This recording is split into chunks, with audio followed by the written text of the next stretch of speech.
Hello everyone, I am Sunil from Vision Inc. Today I would like to present our financial results for the third quarter of the fiscal year ending December 2025.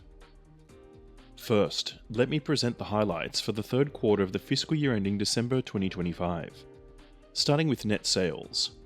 Last year's figure was 26.111 billion yen, while this quarter reached 28.913 billion yen, setting a new record high and representing a 10.7% increase.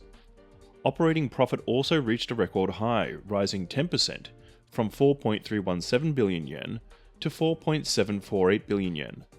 As I'll explain later, we are also actively investing. Including the breakdown of these figures, both sales and profit achieved record highs. By segment, the global Wi-Fi business saw sales increase by 6.7%, from 14.542 billion yen to 15.514 billion yen. Segment profit also rose by 3.7%, from 4.439 billion yen to 4.604 billion yen, setting a new record high. Next, the Information and Communications Service business. Sales rose from 10.752 billion yen to 12.212 billion yen, a 13.6% increase. Segment profit also increased from 1.28 billion yen to 1.365 billion yen, setting new all-time highs for both sales and profit. Next is the Glamping and Tourism business. Here, sales increased significantly from 810 million yen to 1.182 billion yen, a 46% increase.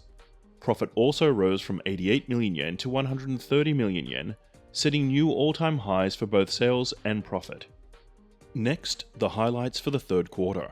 First, we continue to achieve record profits while accelerating growth investments. We are actively investing to reach an operating profit of 10 billion yen in 2028 as a milestone, aiming to grow beyond that. For the global Wi-Fi, this includes New York and World eSIM. In the Information and Communications Service business, we are prioritizing upfront investment in a new initiative centered on accounting BPO, data-driven sales. As mentioned earlier, we are updating our record performance. Additionally, our recurring revenue is also performing very steadily.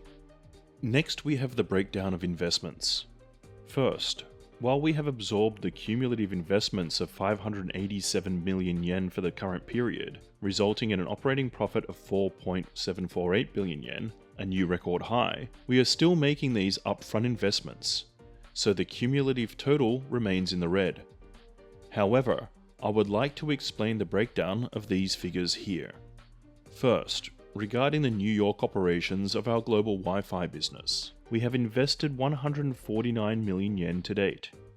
Operations commenced around March 2025, including preparation time. Therefore, as shown on the right side, sales is now at 18 million yen. Looking at it quarterly, sales doubled from 5.3 million yen in the second quarter to 14 million yen in the third quarter. We've been actively running ads and conducting sales activities for global Wi-Fi, including partnerships at events where companies gather, such as travel trade shows. Since this is a front-loaded investment, we are actively investing with the expectation that significant results will come in the next fiscal year and the year after, rather than this current one. We are definitely feeling positive momentum. Regarding World eSIM, it targets a slightly different customer base than global Wi-Fi. It primarily serves individual travelers, such as those traveling alone or those who don't use much data. While corporate customers are almost exclusively using global Wi-Fi, we are now capturing a different segment. Investment has reached 238 million yen, and sales have grown to 779 million yen. We are also implementing various advertising campaigns to increase repeat customer rates. I will explain the details of this later. Regarding the accounting BPO for the Information and Communications Service business, the investment amount here is 200 million yen, and current sales stand at 83 million yen. Looking at it quarterly, investment doubled starting in the second quarter, and sales also doubled. As you can clearly see, the investment portion is properly reflected in sales. We are also feeling very positive about this. With a total investment of 587 million yen, the third quarter sales contribution now stands at 865 million yen. This makes us increasingly excited about the future. Next, I'd like you to look at the 5-year timeline for global Wi-Fi. Sales in the third quarter are typically driven by increased individual outbound travel. However, compared to 2019 levels, the recovery in overseas travelers has only reached 77%. Since the 2019 figures aren't included here, I'll explain later, but we've actually grown our sales beyond the 100% level seen in 2019. The key points here are the initiatives outlined here: corporate demand and unlimited plans. Additionally, World eSIM targets a different customer segment, so overall, these efforts are complementing each other. Furthermore, our investment in New York is also reflected here. While it is a factor lowering profits, it is also linked to our future sales expectations. Regarding inbound demand, Ninja Wi-Fi is also selling steadily, so we aim to continue growing this segment. Here is the trend for international travelers. As mentioned earlier regarding the 77% figure, the number of outbound travelers has yet to surpass 2019 levels. Normally, if we consider that year as 100%, we should be expanding our share to reach around 77% plus alpha, meaning we should be back to roughly 100% of 2019 levels. However, we are actually significantly exceeding that and gaining market share. The background to this includes the steady progress in acquiring corporate clients, as explained earlier. Furthermore, rather than being something we are specifically driving, we are keenly sensing that the market is shifting towards overseas travel. With inbound tourism currently performing very well, domestic accommodation costs and domestic travel expenses have become very high. Consequently, there is a growing momentum for people to travel to Asia. Therefore, we are hopeful that there is potential for recovery going forward. On the other hand, while inbound tourism took a significant hit in July and August due to so-called misinformation, Japan's popularity remains resilient enough to hold steady compared to last year. We've started investing in new services like hotel-based Wi-Fi and initiatives to increase touchpoints. I believe this will positively impact the future, and I'm looking forward to seeing the results. Next, corporate usage of our global Wi-Fi service. Compared to last year, the number of companies using our dedicated global Wi-Fi app screen has increased from 62,000 to 71,000. This system enables consolidated post-payment billing. Regarding global Wi-Fi for Biz, the number of companies using it grew significantly over the past year, increasing from approximately 11,000 to 13,200. This figure reflects the fact that after internal awareness campaigns, everyone is now firmly established in using the service. There is a slight time lag, but this time lag indicates that growth is likely to continue going forward, as you can understand. We intend to solidify this area as well. Next, regarding global Wi-Fi's customer attributes. In our customer analysis for the third quarter of 2025, corporate customers accounted for 59.4%, showing further growth compared to last year. In terms of sales, this segment has reached nearly 71%, representing an increase of about 5 to 6 percentage points over last year. On the other hand, we are gradually seeing a return of individual customers, though corporate growth currently outweighs this. Additionally, in terms of new repeat customers are steadily exceeding last year's numbers, which is very positive. This indicates a good trend of customer retention, and we aim to continue growing this segment. Next, regarding customer trends since global Wi-Fi's launch. We've been significantly impacted by COVID-19 for 4 to 5 years, with travel still not returning to pre-pandemic levels. However, despite this lack of recovery, a key point is that while travel volume has dropped to 77% of its peak, which was 17.732 billion yen, our sales this period reached 22.778 billion yen, showing substantial growth. Next up is World eSIM. As mentioned earlier, since the customer base differs between global Wi-Fi and World eSIM, we're seeing a trend where both services essentially build separately. This quarter saw very high individual usage, so we pushed forward aggressively. Actually, this service isn't just for Japanese people. We also provide it to foreign visitors, so it's being sold outside Japan as well. This aspect is certainly included in the earlier mentioned upfront investments. Regarding details, rather than this time, we plan to eventually disclose how overseas sales are growing going forward. Furthermore, sales themselves have already reached 778 million yen against this fiscal year's forecast of 861 million yen, so we are now approaching the point of determining how much we will exceed the forecast. Next, we have the 5-year trend for the information and communications service business.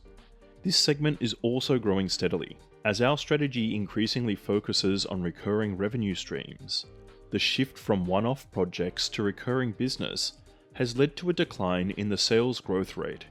However, the future revenue stream is steadily accumulating. We are very excited about the future prospects here.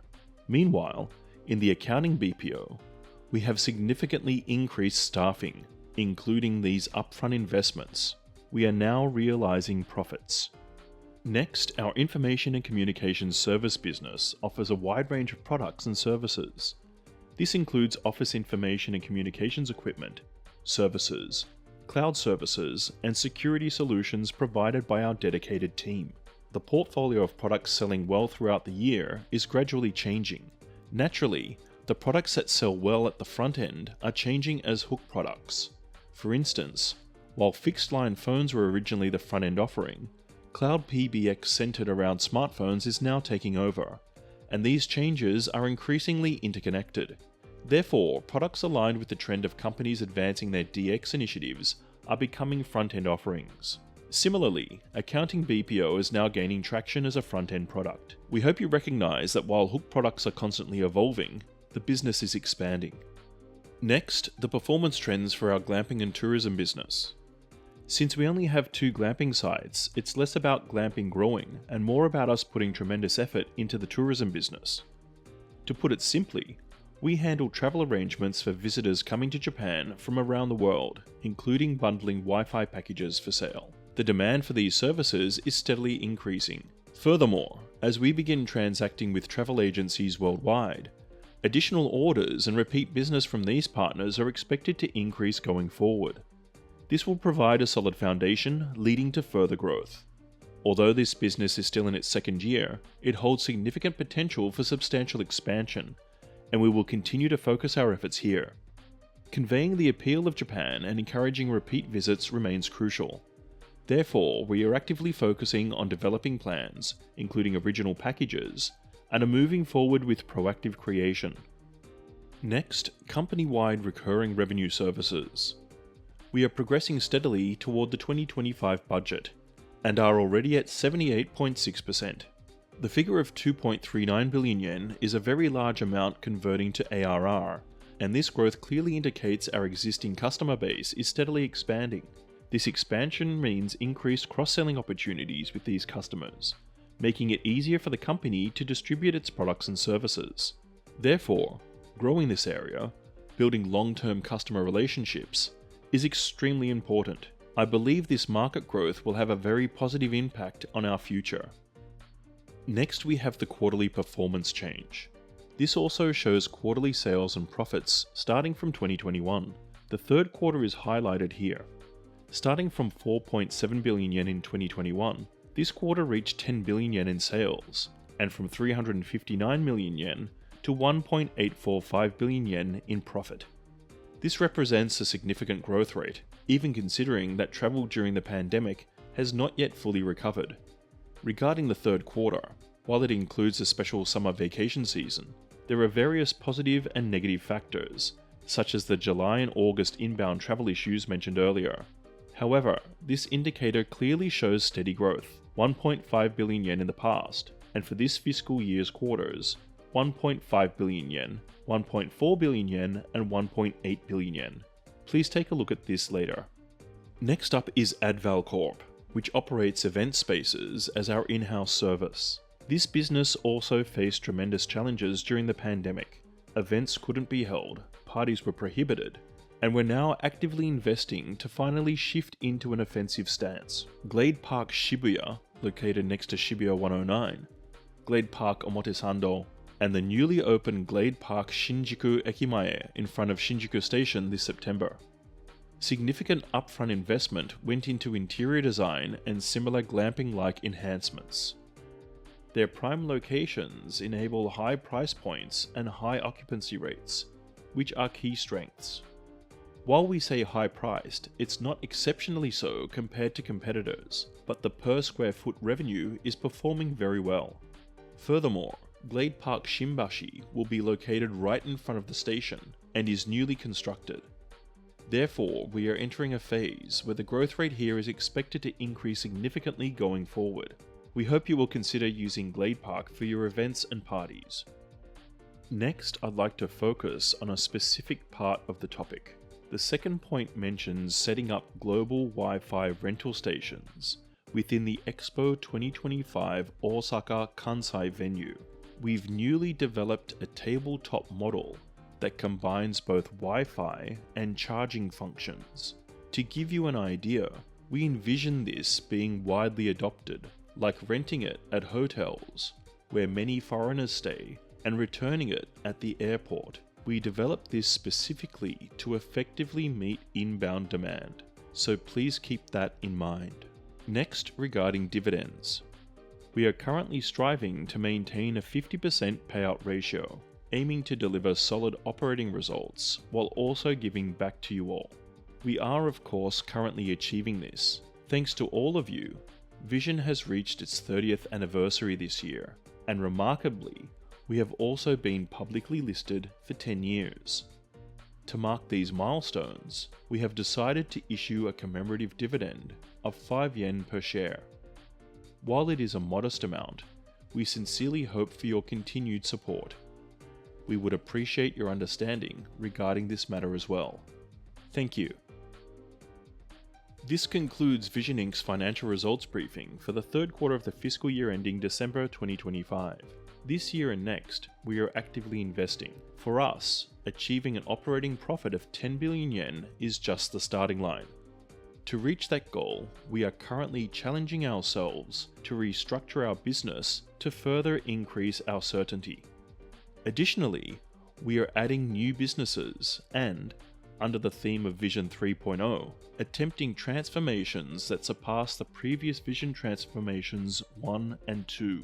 We feel very confident that this will lead to the development of quite interesting business models. Of course, the emergence of AI here will undoubtedly accelerate our growth. We are seizing the opportunities presented by this change and evolution. While we will announce investments each quarter going forward, we would be grateful for your continued support as we focus on achieving growth in these areas. Thank you very much for your time today. We will continue to work hard and we appreciate your ongoing support. Thank you.